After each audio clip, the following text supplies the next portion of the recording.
Tell me if this sounds familiar. You've watched 10 self-improvement videos in the past week. You've gone to the gym, you've tried to stay locked in every aspect of your life, but nothing seems to be going the way you want it to.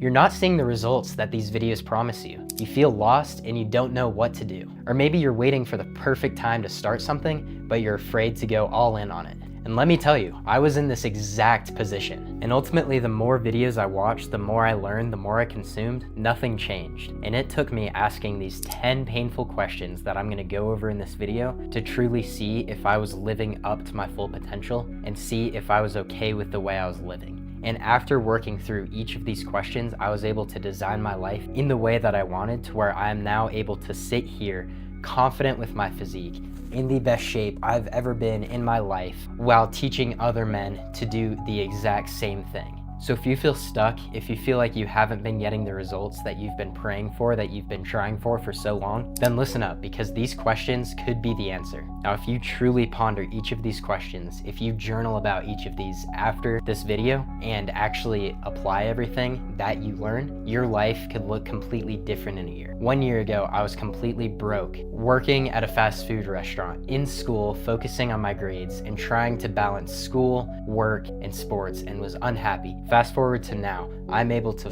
coach people full time and able to teach other men the lessons that I wish I had learned sooner, and help men so that they don't make the same mistakes that I made. So take this seriously, make it different than all the other videos you've watched, and actually apply it.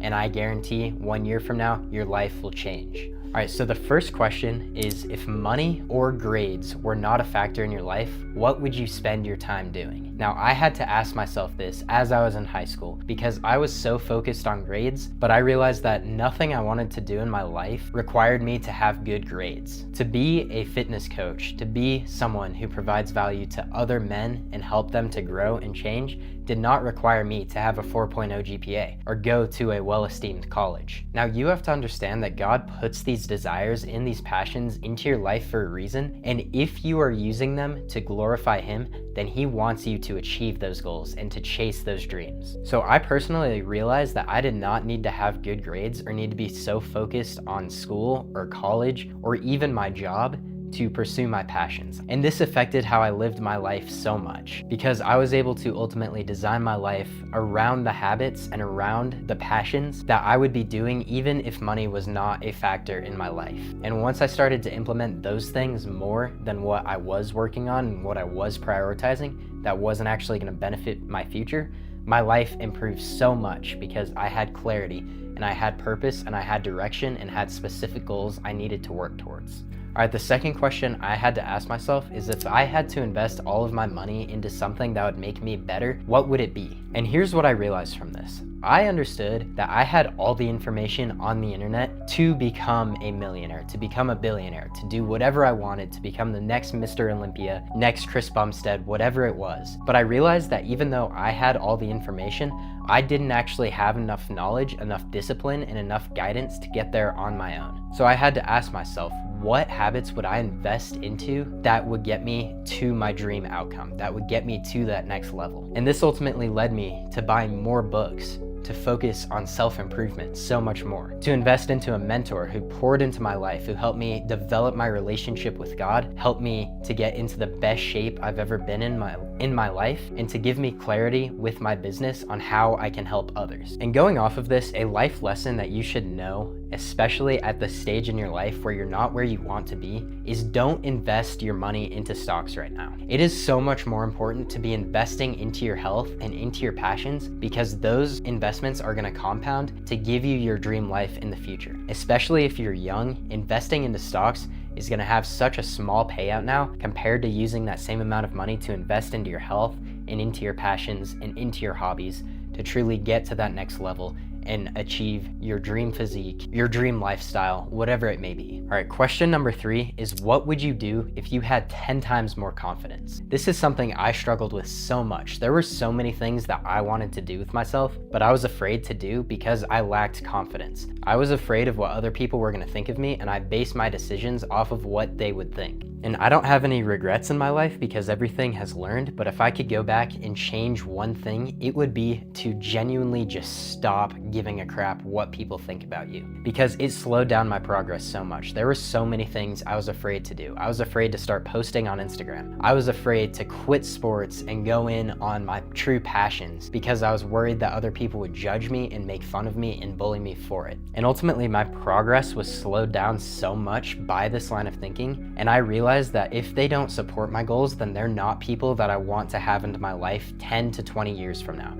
even 1 year from now. Because you want people who are aligned and on the same path as you, who are gonna pour into your life. And if people don't support your decisions, then you don't need to be friends with them. You don't need to take advice from them. You know, I heard a quote once: never take advice from someone who's not in a position that you want to be in. So stop caring what other people think of you if they don't have the dream life that you have. So the way to apply this, think about the things that you would do if you weren't worried about what other people were thinking, if you didn't lack the confidence to go out and do those things. All right, and question number 4 ties into number 3 really well. What would you do if you genuinely did not care what other people thought of you? Because I know for myself, I was a lot different than my peers. I was a lot different than my family and the people who were around me. I had these goals to start my own business. I had these goals to build the most athletic body that I possibly could and to be the healthiest that I possibly could. I had these goals to be a leader and to impact other men who are on the same journey as me. And so many people didn't support this. My family didn't agree with me taking this risk and going all in on this because of the thought of what would happen if I didn't achieve those goals or if I didn't get to where I wanted to be. But I ultimately had to make decisions for myself to take the risk and go all in on the things that I truly wanted to do. This included quitting my job. This included quitting my sports, which partly was because I was dealing with injuries, but also because I had lost the passion and wanted to use that time to do other things. They weren't okay with it. They wanted me to stay comfortable, to stay in the stable job, to stay in the stable sports, to get the 4.0 GPA, but I knew that that was stuff that wasn't gonna make me feel fulfilled in the long term. So I had to go all in, take the risk, be misunderstood, invest into myself, do the things that the people around me thought were weird, thought were mistakes, thought weren't gonna benefit me in the long term. And I had to trust the process, not care what other people think, and truly follow my passions and do everything to serve myself and to serve God and not to serve them. Question number 5. Now this is the one that is probably holding you back the most. What habit do you know is actively holding you back right now? For me, that was lust. I didn't think it was a big deal. I thought it was something I could work around, something that wasn't taking up a lot of my time, and something that I would outgrow with time. But as it grew, I realized that this was something that was affecting my life so much more than I thought. While it wasn't taking up all of my time, it was affecting everything I did with that time. I realized that so many decisions I was making was based around feeding that desire and chasing those desires. You know, so many of the reasons I wanted to make money were for my own selfish reasons, to impress others, to impress girls, to get that girlfriend. So many things I was doing were motivated by my lustful desires. And when I asked myself this question, I was able to see how much lust was holding me back so much more than I actually realized. I realized that if I didn't fix this now, it was gonna spiral into something later that was gonna make me unhappy for the rest of my life and keep me from fulfilling my true potential. And if you go ahead and watch one of my other videos that I made on lust, that will go into how to actually defeat lust and how I was able to myself. But the first step to defeating a bad habit is to understand that it's there and understand how it is negatively affecting your life. Question number 6, if you could only work 2 hours a day, what would you do with that time? Now, if you're anything like me, you're likely in a position where you're trying to do so many things at once. You're trying to read more books, trying to journal more, trying to get into better shape, trying to start a side hustle. You're trying to do so many things at once, and it feels like improving every area all at once is preventing you from improving any of them at all. And how productive you are in life comes down to your priorities. Now, after I read the book Atomic Habits and the book Essentialism, I realized this. I had to center my life around 2 or 3 simple habits and shape everything else around that. I couldn't try to equally balance my life over so many things at once, because if you're trying to do everything at once, you're gonna get nothing done. And so if you feel stuck here, pick the one thing that you would do for 2 hours a day, every day. For me, that was lifting and teaching others how to lift. They tie in together. And so if you're having a hard time thinking of one, think of fitness, faith, and finances. and think of one thing in each area that you are truly passionate about. And whichever one is more of a passion than all of the others, focus on that. Center your life around doing that one simple task every single day, and I guarantee you every other area of your life will fall into place. I also have a video on productivity down below, and it'll show you how to realistically apply this and how to become more productive while prioritizing less things at once. You know, the famous Alex Hormozy quote gets misunderstood so much. Do so much volume that it would be unreasonable to fail. If you're doing so much volume of random stuff, you're never going to succeed. But if you're doing a reasonable amount of volume of the right thing, you are going to see exponential growth, and it's going to benefit every other area of your life, and that's when it's going to become unreasonable to fail. Question number 7, what's one thing that you've been avoiding that you know you need to do? For me, it was my diet. I was so locked in with my training. I was so locked in chasing my goals, but I wasn't getting my physique to the next level. I was scrolling reels, seeing men like Alex Eubank who are so shredded year round, and I felt like I was doing the same things as them, but I was like, why can't I actually get to that level? And I realized that it was my diet. The thing that I had been avoiding was really taking it to the next level and tracking seriously. I was eating everything under the sun. I wasn't tracking my calories. I really had no idea if what I was eating was actually fueling my body. And for you, this may be something completely different. It may be something like getting more organized. It may be something like cutting out friends or getting closer to a certain friend. You know, it could be anything, but just think, what is that one thing that you've been avoiding doing this whole time? Because I guarantee you that thing that you're afraid to do or that you're procrastinating is the thing that's going to get you unstuck and get you to the next level. Going from where you're at now to a place where you're confident and where you're secure in yourself is not a big jump. It's changing these small habits, getting these small things done that you don't want to do that are gonna make the biggest impact. It's the 20% of habits that are gonna drive 80% of your results. Now, question number 8, what does your life look like in 5 years if nothing changes? This was the most sobering for me because I felt like I was doing everything right. I felt like I was more ambitious, and part of me was happy with where I was at. But deep down, I knew I was meant for more. And when I asked myself, if I continue to live this way, where will I be in 5 years? I realized that I needed to make more changes than I thought.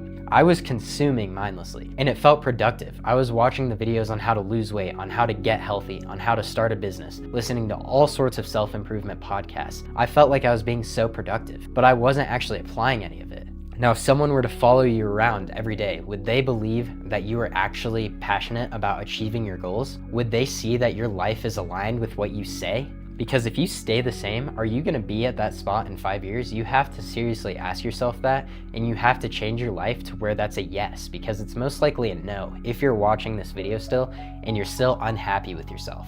So many men are stuck living in the present so much to a point that they're not thinking long-term enough. Now, obviously, if you think long-term, it can become stressful and it can deteriorate you, but so many men are chasing instant gratification and instant pleasure rather than living for their long-term purpose and long-term fulfillment. So I challenge you to journal about this question. Write out what your life looks like in 5 years in specific detail if you do everything that you say you're gonna do. And then start living like that guy today. Start doing the tasks today that are gonna get you to that point in the future. Question number 9, what are you willing to suffer for? What are the key things in your life that you are not going to negotiate, that you are going to live for no matter what? Because life is not going to be all sunshine and rainbows. There are going to be times, even when you're chasing your passion, that you are unhappy and that you are going to be suffering. And so you have to center your life around the habits that you are okay suffering for. Your true passion is the thing that you're willing to work for years without seeing results. The thing that brings you fulfillment without the money. The thing that makes you feel good about yourself, even if you're not reaching the dream life that you think you will. So for me, that is making my body healthy.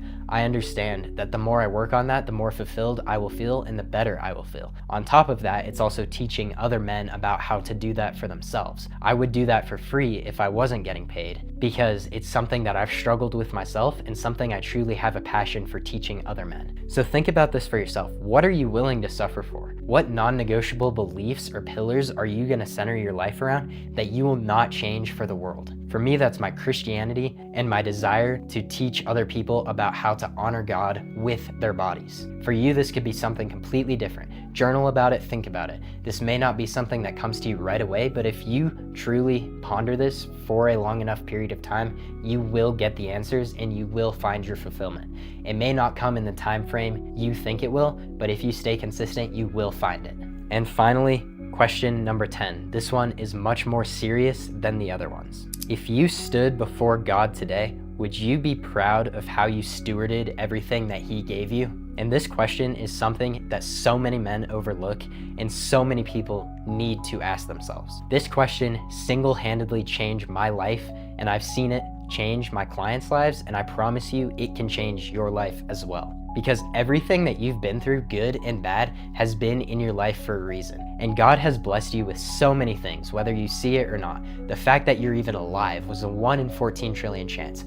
The fact that you even have a functioning body is even rarer. And so are you truly stewarding those gifts that God is giving you? Look at what you're consuming day to day, both in your mind and your body. Are you fueling your body with healthy foods that are going to draw you closer to God and honor your body? Are you feeding your mind with wholesome thoughts that are going to draw you closer to God? Or are you feeding your body with junk that is going to harm the temple? Your body is the temple, the Holy Spirit lives inside you. Are you feeding your mind with junk that's going to draw you away from God, that's going to cause you to fall to temptation more easily? Be honest with yourself. You might not be here tomorrow. And so start stewarding what you have today much better. Start being grateful for the small things and start honoring everything in your life. Start honoring your body. Start using your body to honor God. Start feeding your mind and your body with stuff that is going to lift you up, with stuff that is going to give you life, that is going to draw you closer to God, and cut out everything that's drawing you away from God. This sounds extreme, but this is literally a matter of eternal life or eternal separation from God. You need to cut out everything that's drawing you away from God, because that could lead to an eternity away from God.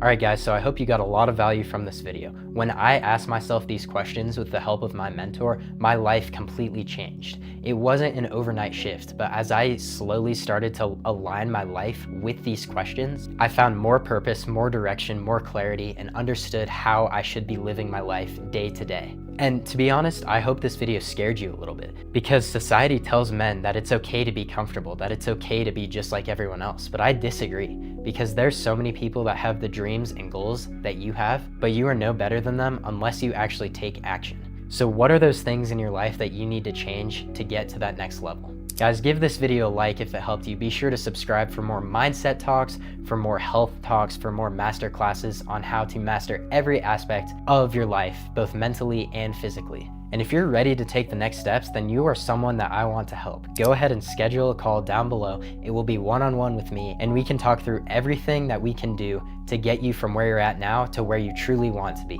both mentally and physically, and to do all of it to honor God and to advance His kingdom here on earth. I'll see you guys in the next one. Thanks for watching.